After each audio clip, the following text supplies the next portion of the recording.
ਵਾਹਿਗੁਰੂ ਜੀ ਕਾ ਖਾਲਸਾ ਵਾਹਿਗੁਰੂ ਜੀ ਕੀ ਫਤਿਹ। ਮੈਂ ਤੁਹਾਡੀ ਹੋਸਟ ਸ਼ਵੀਤ ਕੌਰ ਨਿਊਜ਼ ਟੀਵੀ 84 ਦੇ ਨਾਲ। ਵਿਊਅਰਸ, ਜਿਵੇਂ ਤੁਸੀਂ ਸਾਰੇ ਜਾਣਦੇ ਹੀ ਹੋ ਕਿ ਲਗਭਗ 19 ਸਾਲ ਦੀ ਲੰਮੀ ਇੰਤਜ਼ਾਰ ਤੋਂ ਬਾਅਦ ਅਖੀਰ ਭਾਰਤੀ ਜਸਟਿਸ ਸਿਸਟਮ ਨੇ ਪ੍ਰੋਫੈਸਰ ਦਵਿੰਦਰਪਾਲ ਸਿੰਘ ਭੁੱਲਰ ਜੀ ਨੂੰ ਇਨਸਾਫ ਦੇਣ ਲਈ ਇੱਕ ਛੋਟਾ ਜਿਹਾ ਕਦਮ ਵਧਾਇਆ ਹੈ।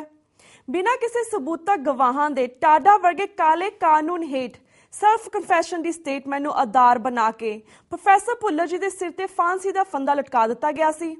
ਪ੍ਰੋਫੈਸਰ ਭੁੱਲਰ ਜੀ ਨੂੰ ਇੱਕ ਕਾਲ ਕੋਠਰੀ ਵਿੱਚ ਬੰਦ ਕਰਕੇ ਤਸੀਹੇ ਦੇ ਕੇ ਮਾਨਸਿਕ ਰੋਗੀ ਬਣਾ ਦਿੱਤਾ ਗਿਆ। ਕੇਂਦਰ ਸਰਕਾਰ ਦੀ ਹੱਠਧਰਮੀ ਅਤੇ ਅਦਾਲਤੀ ਸਿਸਟਮ ਦੀ ਪਹੁੰਚ ਨੇ 19 ਸਾਲ ਪ੍ਰੋਫੈਸਰ ਭੁੱਲਰ, ਉਹਨਾਂ ਦੇ ਪਰਿਵਾਰ ਅਤੇ ਸਮੁੱਚੀ ਸਿੱਖ ਕੌਮ ਨੂੰ ਜ਼ਲੀਲ ਕੀਤਾ। ਹੁਣ ਜਦੋਂ ਕਿ ਇਹ ਫੈਸਲਾ ਆਇਆ ਹੈ, ਇਸ ਵੇਲੇ ਪ੍ਰੋਫੈਸਰ ਭੁੱਲਰ ਜੀ ਦੀ ਸਰੀਰਕ ਅਤੇ ਮਾਨਸਿਕ ਅਵਸਥਾ ਬੜੀ ਗੰਭੀਰ ਬਣੀ ਹੋਈ ਹੈ। ਵਿਊਅਰਸ, ਪ੍ਰੋਫੈਸਰ ਭੁੱਲਰ ਜੀ ਦੇ ਕੇਸ ਤੇ ਆਏ ਫੈਸਲੇ ਸੰਬੰਧੀ ਅੱਜ ਅਸੀਂ ਸਭ ਤੋਂ ਪਹਿਲਾਂ ਗੱਲਬਾਤ ਕਰਦੇ ਹਾਂ ਪਹਿਰੇਦਾਰ ਨਿਊਜ਼ਪੇਪਰ ਦੇ ਐਡੀਟਰ ਸਰਦਾਰ ਜਸਪਾਲ ਸਿੰਘ ਹੇਰਾ ਜੀ ਨਾਲ, ਜੋ ਇਸ ਵੇਲੇ ਸਾਡੇ ਨਾਲ ਫੋਨ ਲਾਈਨ ਤੇ ਜੁੜ ਚੁੱਕੇ ਨੇ। ਜੀ ਹੇਰਾ ਵੀਰ ਜੀ, ਵਾਹਿਗੁਰੂ ਜੀ ਕਾ ਖਾਲਸਾ ਵਾਹਿਗੁਰੂ ਜੀ ਕੀ ਫਤਿਹ। ਵਾਹਿਗੁਰੂ ਜੀ ਕਾ ਖਾਲਸਾ ਵਾਹਿਗੁਰੂ ਜੀ ਕੀ ਫਤਿਹ। ਵੀਰ ਜੀ, ਅੱਜ ਅਸੀਂ ਤੁਹਾਨੂੰ ਵੱਖ-ਵੱਖ ਪੰਥਕ ਮੁੱਦਿਆਂ ਦੇ ਉੱਪਰ ਗੱਲਬਾਤ ਕਰਾਂਗੇ, ਪਰ ਸਭ ਤੋਂ ਪਹਿਲਾਂ ਪ੍ਰੋਫੈਸਰ ਭੁੱਲਰ ਜੀ ਦੇ ਕੇਸ ਦੇ ਬਾਰੇ ਹੀ ਗੱਲਬਾਤ ਕਰਦੇ। ਜਿਵੇਂ ਪ੍ਰੋਫੈਸਰ ਭੁੱਲਰ ਜੀ ਦੇ ਕੇਸ ਸੰਬੰਧੀ ਆਏ ਸੁਪਰੀਮ ਕੋਰਟ ਦੇ ਫੈਸਲੇ ਨੂੰ ਤੁਸੀਂ ਕਿਵੇਂ ਵੇਖਦੇ ਹੋ, ਇਸ ਬਾਰੇ ਕੀ ਕਹਿਣਾ ਚਾਹੋਗੇ? ਦੇਖੋ ਜੀ, ਜਿਸ ਤਰ੍ਹਾਂ ਤੁਸੀਂ ਕਿਹਾ ਕਿ ਇਹ ਇਨਸਾਫ ਪ੍ਰਾਪਤੀ ਵੱਲ ਪੁੱਟਿਆ ਗਿਆ ਛੋਟਾ ਜਿਹਾ ਕਦਮ ਆ ਜੀ, ਅਸੀਂ ਇਹਨੂੰ ਦੇਰ ਆਏ ਦਰੁਸਤ ਆਏ ਕਹਿ ਸਕਦੇ ਹਾਂ ਕਿ ਭਾਰਤੀ ਨਿਆਂ ਪ੍ਰਣਾਲੀ ਨੇ ਘੱਟੋ ਘੱਟ ਆਪਣਾ ਜਿਹੜਾ ਉਹਦੇ ਤੇ ਦੋਸ਼ ਲੱਗਦਾ ਸੀ ਕਿ ਉਹ ਘੱਟ ਗਿਣਤੀਆਂ ਨੂੰ ਹੋ ਰਹਿਣ ਨਾਲ, ਬਹੁ ਗਿਣਤੀਆਂ ਨੂੰ ਹੋ ਰਹਿਣ ਨਾਲ ਬੜੇ ਲੰਮੇ ਸਮੇਂ ਬਾਅਦ ਸਿੱਖ ਕੌਮ ਵੱਲੋਂ ਲੰਬਾ ਸੰਘਰਸ਼ ਕਰਨ ਤੋਂ ਬਾਅਦ ਉਹਨੇ ਆਖਰ ਇਨਸਾਫ ਦਾ ਨੰਗਾ ਚਿੱਟਾ ਕਤਲ ਕਰਨ ਤੋਂ ਸੰਕੋਚ ਕਰ ਲਿਆ।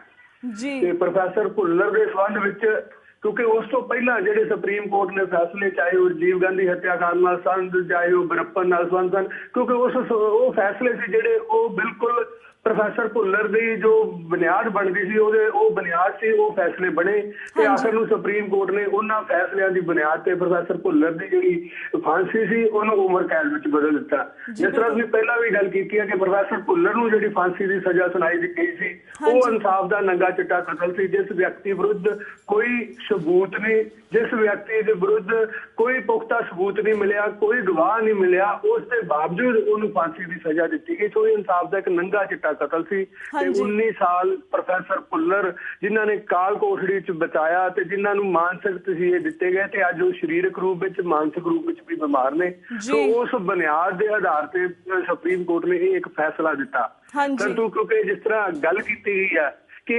ਛੋਟੇ ਜਿਹਾ ਇਨਸਾਫ ਦੀ ਪ੍ਰਾਪਤੀ ਆ, ਸਾਡਾ ਜਿਹੜਾ ਮੁੱਖ ਮੰਤਵ ਹੈ, ਮਿਸ਼ਨ ਹੈ ਜਿਹੜਾ ਸਾਡਾ, ਕਿ ਅਸੀਂ ਪ੍ਰੋਫੈਸਰ ਭੁੱਲਰ ਨੂੰ ਮੁੜ ਕੇ ਕੌਮ ਦੀ ਗੋਦੀ ਵਿੱਚ ਲੈ ਕੇ ਆਉਣਾ। ਸੋ ਅਜੇ ਉਹਨਾਂ ਦੀ ਰਿਹਾਈ ਆ ਜਿਹੜੀ ਉਹ ਬਾਕੀ ਆ, ਜਿਹਦੇ ਲਈ ਕੌਮ ਨੂੰ ਸੰਘਰਸ਼ ਕਰਨਾ ਪਊਗਾ, ਕਿਉਂਕਿ ਹੁਣ ਪੂਰੀ ਤਰ੍ਹਾਂ ਜਿਹੜੀ ਗੇਂਦ ਆ ਉਹ ਸਰਕਾਰ ਦੇ ਵਿਹੜੇ 'ਚ ਆ।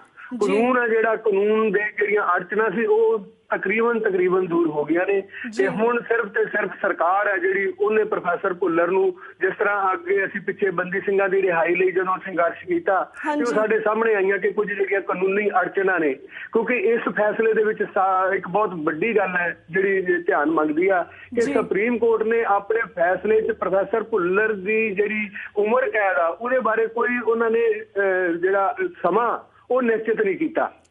ਸੋ ਉਹਨਾਂ ਦੀ ਜਿਹੜੀ ਰਿਹਾਈ ਆ, ਹੁਣ ਜਿਸ ਤਰ੍ਹਾਂ ਅਸੀਂ ਕਹਿੰਦੇ ਆ ਕਿ ਜਿਹੜਾ ਵਿਅਕਤੀ ਉਮਰ ਕੈਦ 14 ਸਾਲ ਤੋਂ ਵੱਧ ਦਾ ਸਮਾਂ ਜੇਲ੍ਹ ਦੀਆਂ ਕਾਲ ਕੋਠੜੀਆਂ 'ਚ ਲੰਘਾ ਲੈਂਦਾ, ਉਹਨੂੰ ਸਰਕਾਰ ਆ ਜਿਹੜੀ ਉਹ ਰਿਹਾ ਜਿਸ ਸਮੇਂ ਵੀ ਚਾਹੇ ਰਿਹਾ ਕਰ ਸਕਦੀ ਆ। ਸੋ ਹੁਣ ਅੱਜ ਲੋੜ ਆ ਕਿ ਖਾਲਸਾ ਪੰਥ ਸਮੁੱਚੇ ਰੂਪ ਦੇ ਵਿੱਚ ਸਰਕਾਰ ਤੇ ਇਹ ਦਬਾਅ ਬਣਾਵੇ ਕਿ ਪ੍ਰੋਫੈਸਰ ਭੁੱਲਰ ਦੀ ਜਿਹੜੀ ਰਿਹਾਈ ਆ ਉਹ ਅਸੀਂ ਜਲਦੀ ਤੋਂ ਜਲਦੀ ਕਰਵਾ ਸਕੀਏ। ਜੀ ਬਿਲਕੁਲ। ਤੇ ਵੀ ਜਿਹੜਾ ਇਹ ਫੈਸਲਾ ਹੈ, ਇਸ ਦਾ ਦੂਰਗਾਮੀ ਪ੍ਰਭਾਵ ਕੀ ਹੋਗਾ, ਇਸ ਬਾਰੇ ਵੀ ਜਿਹੜਾ ਵੇਰਵੇ ਦੇ ਨਾਲ ਜਾਣਕਾਰੀ ਦਿਓ। ਦੇਖੋ, ਜਿੱਥੋਂ ਤੱਕ ਇਸ ਫੈਸਲੇ ਦੀ ਗੱਲ ਹੈ ਕਿ ਦੂਰਗਾਮੀ ਪ੍ਰਭਾਵਾਂ ਦੀ, ਇੱਕ ਪਾਸੇ ਤੱਕ ਸੁਪਰੀਮ ਕੋਰਟ ਨੇ ਜਿਹੜੀ ਇਹ ਦੇਸ਼ ਦੀ ਸਰਕਾਰ ਆ ਉਹਨੂੰ ਇਸ ਗੱਲੋਂ ਚੁਕੰਨਾ ਕੀਤਾ ਕਿ ਜਦੋਂ ਰਹਿਮ ਦੀ ਅਪੀਲ ਆ ਉਹਨੂੰ ਲੰਮਾ ਸਮਾਂ ਨਾ ਲਟਕਾਇਆ ਜਾਵੇ। ਸੋ ਉਹ ਇਹਦੇ ਲਈ ਮੈਂ ਸਮਝਦਾ ਕਿ ਦੋ ਤਰ੍ਹਾਂ ਦੀਆਂ ਗੱਲਾਂ ਨੇ ਕਿ ਇੱਕ ਤਾਂ ਇਹ ਆ ਕਿ ਜਲਦੀ ਤੋਂ ਜਲਦੀ ਜਿਹੜੇ, ਜਿਸ ਤਰ੍ਹਾਂ ਅਸੀਂ ਗੱਲ ਕੀਤੀ ਆ ਕਿ ਘੱਟ ਗਿਣਤੀਆਂ ਤੇ ਇਸ ਦੇਸ਼ ਦੀ ਸਰਕਾਰ ਆ ਜਿਹੜੀ ਉਹ ਹਮੇਸ਼ਾ ਜਦੋਂ ਉਹ ਆਪਣੇ ਹੱਕ ਮੰਗਦੇ ਨੇ ਉਹਨਾਂ ਤੇ ਇਸ ਤਰ੍ਹਾਂ, ਜਿਸ ਤਰ੍ਹਾਂ ਅਸੀਂ ਗੱਲ ਕੀਤੀ ਆ ਕਿ ਇਸ ਤਰ੍ਹਾਂ ਦੇ ਸਖਤ ਕਾਨੂੰਨ ਲਾ ਕੇ ਉਹਨਾਂ ਨੂੰ ਫਾਂਸੀ ਦੀ ਸਜ਼ਾ, ਛੋਟੇ ਜੁਰਮਾਂ 'ਚ ਵੀ ਫਾਂਸੀ ਦੀ ਸਜ਼ਾ ਦਿੱਤੀ ਜਾਂਦੀ ਆ। ਸੋ ਉਹਨਾਂ ਨੂੰ ਜਲਦੀ ਤੋਂ ਜਲਦੀ ਫਾਂਸੀ ਦੇਣ ਦਾ ਰਾਹ ਵੀ ਇੱਕ ਤਰ੍ਹਾਂ ਖੋਲ ਦਿੱਤਾ ਗਿਆ। ਤੇ ਦੂਸਰੇ ਪਾਸੇ ਜਿਹੜੀ ਅਸੀਂ ਗੱਲ ਪਹਿਲਾਂ ਕਰਦੇ ਹਾਂ ਕਿ ਸਾਡੇ ਲਈ ਇਹ ਰਾਹਤ ਵਾਲੀ ਗੱਲ ਆ ਕਿ ਪ੍ਰੋਫੈਸਰ ਭੁੱਲਰ ਦੀ ਫਾਂਸੀ ਆ ਜਿਹੜੀ ਉਹ ਘੱਟੋ ਘੱਟ ਇਸ ਚਾਹੇ ਇਸੇ ਤਰ੍ਹਾਂ ਸਹੀ ਉਹ ਟਲ ਗਈ ਆ। ਜੀ ਜੀ ਤੇ ਵੀਰ ਜੀ, ਜਿਸ ਤਰ੍ਹਾਂ ਅਸੀਂ ਇਹੀ ਸੋਚਦੇ ਕਿ ਇਸ ਫੈਸਲੇ ਦਾ ਅਗਲਾ ਸਟੈਪ ਇਹੀ ਹੋਣਾ ਚਾਹੀਦਾ ਕਿ ਪ੍ਰੋਫੈਸਰ ਭੁੱਲਰ ਜੀ ਨੂੰ ਜਲਦ ਤੋਂ ਜਲਦ ਜੇਲ੍ਹ ਵਿੱਚ ਬਾਹਰ ਆਉਣਾ ਚਾਹੀਦਾ। ਪਰ ਇਸ ਸਟੈਪ ਲਈ ਤੁਸੀਂ ਕਿਹੜੇ ਕਦਮ ਯੂਜ਼ ਕਰ ਰਹੇ ਹੋ? ਕੀ ਹੁਣ ਤੁਸੀਂ ਅਗਲਾ ਕੀ ਸਟੈਪ ਯੂਜ਼ ਕਰੋਗੇ ਉਹਨਾਂ ਦੀ ਫੌਰਨ ਰਿਹਾਈ ਦੇ ਲਈ?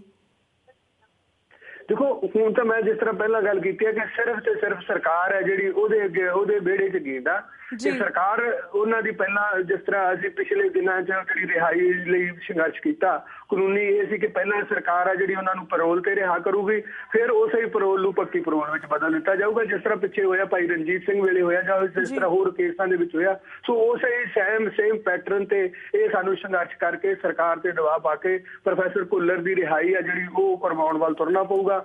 ਹੁਣ ਕਿਉਂਕਿ ਇਸ ਵੇਲੇ ਦੇਸ਼ ਦੇ ਵਿੱਚ ਲੋਕ ਸਭਾ ਚੋਣਾਂ ਨੇ ਜਿਹੜੀਆਂ ਉਹ ਚੱਲ ਰਹੀਆਂ ਨੇ, ਮੈਂ ਸਮਝਦਾ ਕਿ ਚੋਣਾਂ ਤੋਂ ਤੁਰੰਤ ਬਾਅਦ ਕੌਮ ਨੂੰ ਇਸ ਪਾਸੇ ਇੱਕ ਸੰਘਰਸ਼ ਦੀ ਰੂਪਰੇਖਾ ਲਈ ਕੇ ਸਰਕਾਰ ਤੇ ਦਬਾਅ ਪਾਉਣ ਲਈ ਅੱਗੇ ਤੁਰਨਾ ਪਊਗਾ। ਜੀ ਤੇ ਵੀ ਅਸੀਂ ਚੋਣਾਂ ਬਾਰੇ ਵੀ ਗੱਲਬਾਤ ਕਰਾਂਗੇ, ਪਰ ਜਿਸ ਤਰ੍ਹਾਂ ਜਿਹੜਾ ਇਹ ਫੈਸਲਾ ਸਾਹਮਣੇ ਆਇਆ ਹੈ, ਇਸ ਫੈਸਲੇ ਜਿਹੜੇ ਬਾਕੀ ਸਾਡੇ ਸਿੱਖ ਭਰਾ ਜਿਹੜੇ ਸਿੱਖ ਕੈਦੀ ਨੇ ਜੇਲ੍ਹਾਂ ਦੇ ਵਿੱਚ, ਕੀ ਉਹਨਾਂ ਦੇ ਕੇਸਿਸ ਦੇ ਉੱਪਰ ਵੀ ਕੋਈ ਇੰਪੈਕਟ ਪਏਗਾ? ਇਸ ਬਾਰੇ ਵੀ ਥੋੜੀ ਬਹੁਤੀ ਜਾਣਕਾਰੀ ਦਿਓ। ਨਹੀਂ, ਇਹ ਕਿਉਂਕਿ ਇਹ ਫਾਂਸੀ ਦੇ ਕੇਸ ਸੀ ਜਿਹੜਾ ਰਹਿਮ ਦੀ ਅਪੀਲ ਦੇ ਵਿੱਚ ਦੇਰੀ ਦਾ ਮਸਲਾ ਸੀ, ਜਿਹੜਾ ਉਹ ਪ੍ਰੋਫੈਸਰ ਭੁੱਲਰ ਦੇ ਬਾਰੇ ਹੀ ਸੀ। ਉਸ ਤੋਂ ਬਾਅਦ ਹੁਣ ਜਿਹੜੀ ਇਸ ਤੋਂ ਅਗਲੀ ਗੱਲ ਹੈ ਜਿਹੜੀ ਉਹ ਭਾਈ ਬਲਵੰਤ ਸਿੰਘ ਰਾਜੋਆਣਾ ਬਾਰੇ ਵੀ ਬਿਲਕੁਲ ਇਸ ਸੇਮ ਪੈਟਰਨ ਤੇ ਕੀਤੀ ਜਾ ਸਕਦੀ ਹੈ। ਜੀ ਜੀ ਤੇ ਵੀਰ ਜੀ, ਹੋਰ ਅਸੀਂ ਪੰਥਕ ਮੁੱਦਿਆਂ ਵੱਲ ਗੱਲਬਾਤ ਕਰਨ ਤੋਂ ਪਹਿਲਾਂ ਤੁਸੀਂ ਕੁਝ ਹੋਰ ਇਸ ਕੇਸ ਦੇ ਬਾਰੇ ਸਾਰੀ ਸਿੱਖ ਸੰਗਤਾਂ ਨਾਲ ਕੋਈ ਜਾਣਕਾਰੀ ਜਾਂ ਕੁਝ ਕਹਿਣਾ ਚਾਹੋਗੇ ਇਸ ਕੇਸ ਦੇ ਬਾਰੇ? ਦੇਖੋ, ਹੁਣ ਤਾਂ ਜੋ ਕੁਝ ਪਿੱਛੇ ਵਾਪਰਨਾ ਸੀ, ਕਿਸ ਤਰ੍ਹਾਂ ਹੋਇਆ, ਪੜਾਅ ਦਰ ਪੜਾਅ ਕਿਸ ਤਰ੍ਹਾਂ ਇਹ ਕੇਸ ਅੱਗੇ ਵਧਿਆ, ਕੌਮ ਨੇ ਕਿਸ ਤਰ੍ਹਾਂ ਸਾਥ ਦਿੱਤਾ, ਕਾਨੂੰਨ ਚਾਰਾਜੋਈ ਅਸੀਂ ਕੀਤੀ, ਸੰਘਰਸ਼ ਵਾਲੇ ਪਾਸੇ ਵੀ ਅਸੀਂ ਤੁਰੇ, ਸਾਰਾ ਕੁਝ ਹੋਇਆ। ਹੁਣ ਜਿਹੜੀ ਅਗਲੀ ਗੱਲ ਆ ਸਾਡੇ ਸਾਹਮਣੇ ਉਹ ਤਾਂ ਸਿਰਫ ਹੁਣ ਇਹ ਆ ਕਿ ਪ੍ਰੋਫੈਸਰ ਭੁੱਲਰ ਦੀ ਰਿਹਾਈ ਲਈ ਤੇ ਨਾਲ ਦੀ ਨਾਲ ਜਿਹੜੇ ਸਾਡੇ 118 ਨੌਜਵਾਨ ਜੇਲ੍ਹਾਂ ਦੀਆਂ ਕਾਲ ਕੋਠੜੀਆਂ 'ਚ ਬੈਠੇ ਨੇ ਜਿਨ੍ਹਾਂ ਦੀ ਸਜ਼ਾ ਪੂਰੀ ਹੋ ਚੁੱਕੀ ਆ, ਇਹ ਇੱਕ ਮੈਂ ਸਮਝਦਾ ਕਿ ਹੁਣ ਪ੍ਰੋਫੈਸਰ ਭੁੱਲਰ ਦੀ ਰਿਹਾਈ ਤੇ ਉਹ ਰਿਹਾਈ ਨੂੰ ਅਸੀਂ ਉਹਨਾਂ ਨੂੰ ਇੱਕ ਲੜੀ ਵਿੱਚ ਪਰੋ ਕੇ ਅਸੀਂ ਸਮੁੱਚੇ ਉਹਨਾਂ ਸਾਰੇ ਨਜ਼ਰਬੰਦ ਸਿੰਘਾਂ ਦੀ ਰਿਹਾਈ ਦੇ ਲਈ ਕੌਮ ਆ ਜਿਹੜਾ ਉਹ ਸੰਘਰਸ਼ ਸਾਨੂੰ ਵਿੱਢਣਾ ਪੈਣਾ। ਬਿਲਕੁਲ ਬਿਲਕੁਲ ਵੀਰ ਜੀ। ਤੇ ਵੀਰ ਜੀ, ਹੁਣ ਅਸੀਂ ਚੋਣਾਂ ਵੱਲ ਜਾਣਾ। ਜਿਵੇਂ 2014 ਦੀਆਂ ਪਾਰਲੀਮੈਂਟ ਚੋਣਾਂ ਦੇ ਹਵਾਲੇ ਨਾਲ ਸਿੱਖ ਹਲਕਿਆਂ ਵਿੱਚ ਕੁਝ ਸਿੱਖ ਜਥੇਬੰਦੀਆਂ, ਬੁੱਧੀਜੀਵੀਆਂ ਨੂੰ ਆਮ ਆਦਮੀ ਪਾਰਟੀ ਦਾ ਬੁਖਾਰ ਚੜਿਆ ਹੋਇਆ ਹੈ, ਤੁਸੀਂ ਇਸ ਬਾਰੇ ਕੀ ਸੋਚਦੇ ਹੋ? ਮੈਂ ਤਾਂ ਪਹਿਲਾਂ ਵੀ ਬਹੁਤ ਵਾਰ ਜਦੋਂ ਤੋਂ ਆਪ ਪਾਰਟੀ ਦਾ ਆਵਾਜ਼ ਸ਼ੁਰੂ ਹੋਇਆ ਤੇ ਸਾਡੇ ਜਿੰਨੇ ਵੀ ਪੰਥਕ ਲੀਡਰ ਸੀ ਜਿਨ੍ਹਾਂ ਦੇ ਮਨ 'ਚ ਕੁਰਸੀਆਂ ਦੀ ਚਾਹਤ ਆ, ਉਹ ਸਾਰੇ ਦਿੱਲੀ ਵੱਲ ਭੱਜੇ ਸੀ। ਮੈਂ ਉਸ ਵੇਲੇ ਵੀ ਇਸ ਗੱਲ ਲਈ ਆਗਾਹ ਕੀਤਾ ਸੀ ਕਿ ਜਦੋਂ ਤੱਕ ਸਾਡੇ ਸਾਹਮਣੇ ਇੱਕ ਸਥਿਤੀ ਨਹੀਂ ਸਪਸ਼ਟ ਹੁੰਦੀ, ਉਦੋਂ ਤੱਕ ਸਾਨੂੰ ਕਿਸੇ ਦੇ ਮੋਢਿਆਂ ਤੇ ਨਹੀਂ ਚੜ੍ਹਨਾ ਚਾਹੀਦਾ। ਕੌਮ ਆ ਜਿਹੜੀ ਉਹ ਹਮੇਸ਼ਾ ਦੂਜੇ ਪਾਸੇ ਕੋਈ ਬਾਦਲ ਦਾਲਾ ਉਹ ਭਾਜਪਾ ਦੇ ਮੋਢਿਆਂ ਤੇ ਚੜ੍ਹ ਪਿਆ, ਜੇ ਪੰਥਕ ਜਥੇਬੰਦੀਆਂ ਨੇ ਉਹ ਆਪਦੇ ਮੋਢਿਆਂ ਤੇ, ਆਖਰ ਨੂੰ ਸਿੱਖ ਕਿੱਥੇ ਖੜੇ ਨੇ? ਜਿਹੜੀਆਂ ਸਾਡੇ ਸਿੱਖ ਸਮੱਸਿਆਵਾਂ ਨੇ ਉਹ ਕਿੱਥੇ ਖੜੀਆਂ ਨੇ? ਸਾਡੇ ਸਿੱਖ ਮੁੱਦੇ ਕਿੱਥੇ ਨੇ? ਇਹਨਾਂ ਚੋਣਾਂ ਦੇ ਵਿੱਚ ਉਹਨਾਂ ਦੀ ਗੱਲ ਕੌਣ ਕਰੂਗਾ? ਸੋ ਇਹ ਜਿਹੜੀ ਇਸ ਤਰ੍ਹਾਂ ਦੀ ਪ੍ਰਵਿਰਤੀ ਪਈ ਆ, ਮੈਂ ਹੁਣ ਵੀ ਪਿਛਲੇ ਦਿਨ ਵੀ ਕਿਹਾ ਜਿਹੜੇ ਪਾਰਟੀ ਦੇ ਨਾਲ ਸਾਡੀਆਂ ਪੰਥਕ ਸ਼ਖਸੀਅਤਾਂ ਜੁੜੀਆਂ ਨੇ ਉਹਨਾਂ ਨੂੰ ਕਿਹਾ ਸੀ, ਮੈਂ ਘੱਟੋ ਘੱਟ ਹੁਣ ਸਾਡੇ ਸਾਹਮਣੇ ਇੱਕ ਮੁੱਦਾ ਆ ਗਿਆ ਕਿ ਪ੍ਰੋਫੈਸਰ ਭੁੱਲਰ ਦੀ ਰਿਹਾਈ ਹੈ। ਕੇਜਰੀਵਾਲ ਆ ਸਾਨੂੰ ਦਿਖਾਈ ਦਿੰਦਾ ਕਿ ਉਹ ਆਉਣ ਵਾਲੇ ਸਮੇਂ ਦੇ ਵਿੱਚ ਉਹਦੀ ਦਿੱਲੀ ਦੇ ਵਿੱਚ ਸਰਕਾਰ ਬਣਦੀ, ਤੁਸੀਂ ਉਹਦੇ ਤੋਂ ਇਹ ਐਲਾਨ ਤਾਂ ਕਰਵਾ ਲਓ ਕਿ ਸਾਡੀ ਸਰਕਾਰ ਬਣਨ ਸਾਰ ਅਸੀਂ ਪ੍ਰੋਫੈਸਰ ਭੁੱਲਰ ਨੂੰ ਰਿਹਾ ਕਰਾਵਾਂਗੇ, ਅਸੀਂ ਸਾਰੇ ਸਿੱਖ ਨੂੰ ਸਪੋਰਟ ਕਰਦੇ ਹਾਂ। ਪਰੰਤੂ ਜਿਹੜਾ ਸਾਡੀਆਂ ਮੰਗਾਂ ਨੇ ਸਿੱਖਾਂ ਦੀਆਂ ਉਹਦੇ ਵੱਲ ਅਸੀਂ ਕੋਈ ਧਿਆਨ ਨਹੀਂ ਦਿੰਦੇ, ਅਸੀਂ ਉਹਨਾਂ ਤੋਂ ਕੋਈ ਭਰੋਸਾ ਨਹੀਂ ਲੈਂਦੇ, ਉਹਨਾਂ ਤੋਂ ਕੋਈ ਐਲਾਨ ਨਹੀਂ ਕਰਾਉਂਦੇ। ਉਸ ਦੇ ਬਾਵਜੂਦ ਇਹ ਠੀਕ ਹੈ ਕਿ ਸਾਡੇ ਲਈ ਕਾਂਗਰਸ ਭਾਜਪਾ ਹੈ ਜਿਹੜੀ ਉਹ ਸਾਡੇ ਲਈ ਇੱਕ ਸੱਪਨਾਥ ਆ, ਇੱਕ ਨਾਗਨਾਥ ਆ, ਅਸੀਂ ਇਹਨਾਂ ਦਾ ਸਾਥ ਨਹੀਂ ਦੇ ਸਕਦੇ, ਅਸੀਂ ਇਹਨਾਂ ਦਾ ਦੇਸ਼ ਦੇ ਵਿੱਚੋਂ ਖਾਤਮਾ ਚਾਹੁੰਦੇ ਹਾਂ, ਇਹਨਾਂ ਦੇ ਵਿਰੋਧ ਵਿੱਚ ਲੜਨਾ ਹਰ ਸਿੱਖ ਦਾ ਫਰਜ਼ ਹੈ। ਪਰੰਤੂ ਅਸੀਂ ਸਾਥ ਕਿਸ ਦਾ ਦੇਣਾ ਵਾ ਇਹ ਵੀ ਵੇਖਣ ਵਾਲੀ ਗੱਲ ਹੈ। ਅਸੀਂ ਆਪਣਾ ਜਿਹੜਾ ਸਾਡਾ ਪੰਥਕ ਏਜੰਡਾ, ਪੰਥਕ ਮੁੱਦੇ ਨੇ ਉਹਨਾਂ ਨੂੰ ਬਿਲਕੁਲ ਪਸਾਰ ਕੇ ਅਸੀਂ ਲੋਕਾਂ ਦੇ ਮੋਢਿਆਂ ਤੇ ਚੜਾਂਗੇ ਤੇ ਉਹ ਵੀ ਮੈਂ ਸਮਝਦਾ ਕਿ ਇੱਕ ਖਤਰਨਾਕ ਰੁਝਾਨ ਹੈ। ਜੀ ਜੀ ਤੇ ਵੀਰ ਜੀ, ਇੱਕ ਹੋਰ ਕੇਸ ਸਾਹਮਣੇ ਆਇਆ। ਜਿਵੇਂ ਪਿਛਲੇ ਦਿਨੀ ਜਰਮਨ ਦੀ ਪੁਲਿਸ ਨੇ ਅਦਾਲਤ ਵਿੱਚ 45 ਸਾਲਾ ਰਣਜੀਤ ਸਿੰਘ ਨੂੰ ਸਿੱਖ ਗੁਰਦੁਆਰੇ ਵਿੱਚ ਜਾਸੂਸੀ ਕਰਨ ਅਤੇ ਅੰਦਰੂਨੀ ਜਾਣਕਾਰੀ ਭਾਰਤੀ ਸੀਕ੍ਰੇਟ ਸਿਸਟਮ ਦੇ ਏਜੰਟਾਂ ਨੂੰ ਪੈਸੇ ਲੈ ਕੇ ਦੇਣ ਦੇ ਦੋਸ਼ ਵਿੱਚ ਚਾਰਜ ਕੀਤਾ ਸੀਗਾ। ਇਸ ਤੋਂ ਇਹ ਸਪਸ਼ਟ ਸਬੂਤ ਸਾਹਮਣੇ ਆਇਆ ਹੈ ਕਿ ਭਾਰਤੀ ਹੁਕੂਮਤ ਬਾਹਰਲੇ ਸਿੱਖਾਂ ਦੇ ਮਾਮਲੇ ਵਿੱਚ ਦਖਲ ਅੰਦਾਜ਼ੀ ਕਰਦੀ ਹੈ। ਤੁਸੀਂ ਇਸ ਨੂੰ ਕਿਵੇਂ ਵੇਖਦੇ ਹੋ? ਦੇਖੋ, ਇਹ ਤਾਂ ਚਲੋ ਅੱਜ ਸਾਡੇ ਸਾਹਮਣੇ ਇੱਕ ਘਟਨਾ ਵਾਪਰ ਰਹੀ ਹੈ। ਭਾਰਤੀ ਹੁਕੂਮਤ ਨੇ ਹਮੇਸ਼ਾ ਜਿਹੜੀਆਂ ਸਾਡੀਆਂ ਕਾਲੀਆਂ ਭੇਡਾਂ ਸੀ, ਚਾਹੇ ਉਸ ਸਿੱਖ ਸੰਘਰਸ਼ ਸੀ, ਚਾਹੇ ਸਿੱਖਾਂ ਦਾ ਜਿਹੜਾ ਵਿਦੇਸ਼ਾਂ ਦੇ ਵਿੱਚ ਸਿੱਖਾਂ ਦੀ ਕੋਈ ਸੰਘਰਸ਼ ਸੀ, ਉਹਨੂੰ ਤਾਰ ਪਿੱਢੋ ਕਰਨ ਲਈ ਹਮੇਸ਼ਾ ਕਾਲੀਆਂ ਭੇਡਾਂ ਨੂੰ ਸੰਘਰਸ਼ ਦੇ ਵਿੱਚ ਬਾੜਿਆ ਤੇ ਉਹਨੂੰ ਹਮੇਸ਼ਾ ਤਾਰ ਪਿੱਢੋ ਕਰਨ ਦਾ ਯਤਨ ਕੀਤਾ। ਸੋ ਇਹ ਉਸੇ ਹੀ ਕੜੀ ਦਾ ਹਿੱਸਾ ਹੈ। ਹਾਂਜੀ। ਤੇ ਵੀਰ ਜਿਵੇਂ ਪਿਛਲੇ ਦਿਨਾਂ 'ਚ ਮੋਹਾਲੀ ਦੀ ਇੱਕ ਅਦਾਲਤ ਨੇ ਪੁਰਸ਼ੋਤਮ ਸਿੰਘ ਸਮੇਤ 8 ਸਿੱਖਾਂ ਨੂੰ ਬੇਗੁਨਾਹ ਮੰਨਦਿਆਂ ਬਾਇਜ਼ਤ ਬਰੀ ਕੀਤਾ, ਪਰ 4 ਸਾਲ ਉਹਨਾਂ ਨੂੰ ਝੂਠੇ ਕੇਸਿਸ ਵਿੱਚ ਉਲਝਾਇਆ ਗਿਆ ਕਿਉਂਕਿ ਉਹ ਸਿੱਖ ਸਨ। ਸਿੱਖਾਂ ਨਾਲ ਭਾਰਤ ਵਿੱਚ ਇਹ ਸਲੂਕ ਕਦੋਂ ਤੱਕ ਹੁੰਦਾ ਰਹੇਗਾ? ਇਸ ਬਾਰੇ ਵੀ ਤੁਸੀਂ ਆਪਣੇ ਵਿਚਾਰ ਸਾਂਝੇ ਕਰੋ। ਦੇਖੋ, ਗੁਲਾਮਾਂ ਨੂੰ ਹਮੇਸ਼ਾ ਧੱਕੇ ਪੈਂਦੇ ਨੇ, ਇਹ ਅਟੱਲ ਸੱਚਾਈ ਹੈ ਜੀ। ਇਹ ਕੁਦਰਤ ਦਾ ਵੀ ਨਿਯਮ ਅਟੱਲ ਸੱਚਾਈ ਹੈ। ਸੋ ਸਿੱਖਾਂ ਦੇ ਨਾਲ ਮੈਂ ਸਮਝਦਾ ਕਿ ਇਸ ਦੇਸ਼ 'ਚ ਧੱਕੇਸ਼ਾਹੀ, ਵਿਤਕਰੇਬਾਜ਼ੀ, ਬੇਇਨਸਾਫੀ ਆ ਜਿਹੜੀ ਉਦੋਂ ਤੱਕ ਚੱਲਦੀ ਰਹਿਣੀ ਆ ਜਦੋਂ ਤੱਕ ਸਾਨੂੰ ਇਸ ਦੇਸ਼ ਦੇ ਵਿੱਚ 2 ਨੰਬਰ ਦੇ ਸ਼ਹਿਰੀ ਸਮਝਿਆ ਜਾਂਦਾ, ਸਾਡੇ ਨਾਲ 2 ਨੰਬਰ ਦੇ ਸ਼ਹਿਰੀਆਂ ਵਾਲਾ ਵਰਤਾਓ ਕੀਤਾ ਜਾਂਦਾ। ਸੋ ਇਹ ਸਿੱਖਾਂ ਦੀ ਹੋਣੀ ਦੇ ਵਿੱਚ ਆ ਉਦੋਂ ਤੱਕ ਜੀ। ਤੇ ਵੀਰ ਜੀ ਤੁਸੀਂ ਕਿਹਾ ਕਿ ਸਾਨੂੰ 2 ਨੰਬਰ ਦੇ ਸ਼ਹਿਰੀ ਸਮਝਿਆ ਜਾਂਦਾ। ਭਾਰਤ ਦੇ ਸਿੱਖ ਵੋਟਰਾਂ ਨੂੰ ਇਹਨਾਂ ਚੋਣਾਂ ਵਿੱਚ ਕਿਸ ਧਿਰ ਜਾਂ ਕਿਸ ਪਾਰਟੀ ਦੀ ਹਮਾਇਤ ਕਰਨੀ ਚਾਹੀਦੀ ਤੁਹਾਡੇ ਖਿਆਲ ਦੇ ਨਾਲ? ਮੈਂ ਤਾਂ ਹਮੇਸ਼ਾ ਜਿਹੜੀ ਮੇਰੀ ਆਪਣੀ ਸੋਚ ਸੀ, ਜਿਹੜੇ ਮੇਰੀ ਆਪਣੀ ਵਿਚਾਰ ਨੇ, ਹਮੇਸ਼ਾ ਮੈਂ ਸਾਂਝੇ ਕਰਦਾ ਰਿਹਾ। ਮੈਂ ਆਪਣੇ ਪਾਠਕਾਂ ਨਾਲ ਵੀ ਹਮੇਸ਼ਾ ਜਿਹੜਾ ਵੀ ਮੈਨੂੰ ਮੰਚ ਮਿਲਿਆ ਉੱਥੇ ਸਾਂਝੇ ਕੀਤੇ ਨੇ ਕਿ ਘੱਟੋ ਘੱਟ ਜਿਹੜੇ ਸਿੱਖ ਮੁੱਦੇ ਨੇ, ਸਿੱਖ ਸਮੱਸਿਆਵਾਂ ਨੇ, ਅਸੀਂ ਉਹ ਦੁਨੀਆ ਦੇ ਸਾਹਮਣੇ ਰੱਖਣੀਆਂ ਨੇ। ਉਹਦੇ ਲਈ ਸਾਡਾ ਆਪਣਾ ਮੰਚ ਹੋਣਾ ਚਾਹੀਦਾ ਜੀ।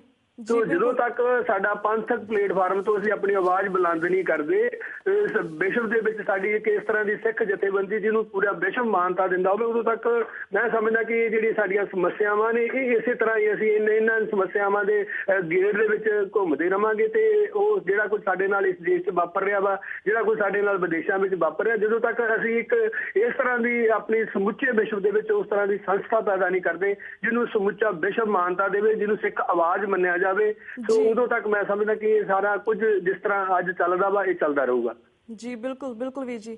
ਤੇ ਵੀਰ ਜੀ ਹੁਣ ਸਾਡਾ ਸਵਾਲ ਦਾ ਸਿਲਸਿਲਾ ਇੱਥੇ ਖਤਮ ਹੁੰਦਾ। ਅਸੀਂ ਤੁਹਾਡੇ ਕੋਲ ਇਜਾਜ਼ਤ ਲੈਂਦੇ ਹਾਂ। ਵਾਹਿਗੁਰੂ ਜੀ ਕਾ ਖਾਲਸਾ, ਵਾਹਿਗੁਰੂ ਜੀ ਕੀ ਫਤਿਹ।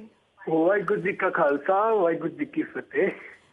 viewers, we do apologize once again ਕਿ ਅਸੀਂ ਬ੍ਰੇਕ ਤੋਂ ਬਾਅਦ ਤੁਹਾਡੀ ਗੱਲਬਾਤ ਪ੍ਰੋਫੈਸਰ ਭੁੱਲਰ ਜੀ ਦੇ ਬ੍ਰਦਰ ਸਰਦਾਰ ਤਜਿੰਦਰ ਸਿੰਘ ਭੁੱਲਰ ਜੀ ਨਾਲ ਕਰਵਾਉਣੀ ਸੀ, ਪਰ ਸਮਹਾਉ ਉਹਨਾਂ ਦੇ ਨਾਲ ਸਾਡੀ ਫੋਨ ਲਾਈਨ ਨਹੀਂ ਲੱਗ ਰਹੀ। ਸੋ ਇਸ ਦੇ ਨਾਲ ਹੀ ਅੱਜ ਅਸੀਂ ਤੁਹਾਡੇ ਕੋਲ ਇੱਥੇ ਹੀ ਇਜਾਜ਼ਤ ਲੈਣੀ ਹਾਂ। ਮੰਡੇ ਨੂੰ ਮਿਲਾਂਗੇ ਸੇਮ ਟਾਈਮ ਸੇਮ ਸ਼ੋਅ ਤੇ। ਤਦ ਤੱਕ ਲਈ ਵਾਹਿਗੁਰੂ ਜੀ ਕਾ ਖਾਲਸਾ, ਵਾਹਿਗੁਰੂ ਜੀ ਕੀ ਫਤਿਹ।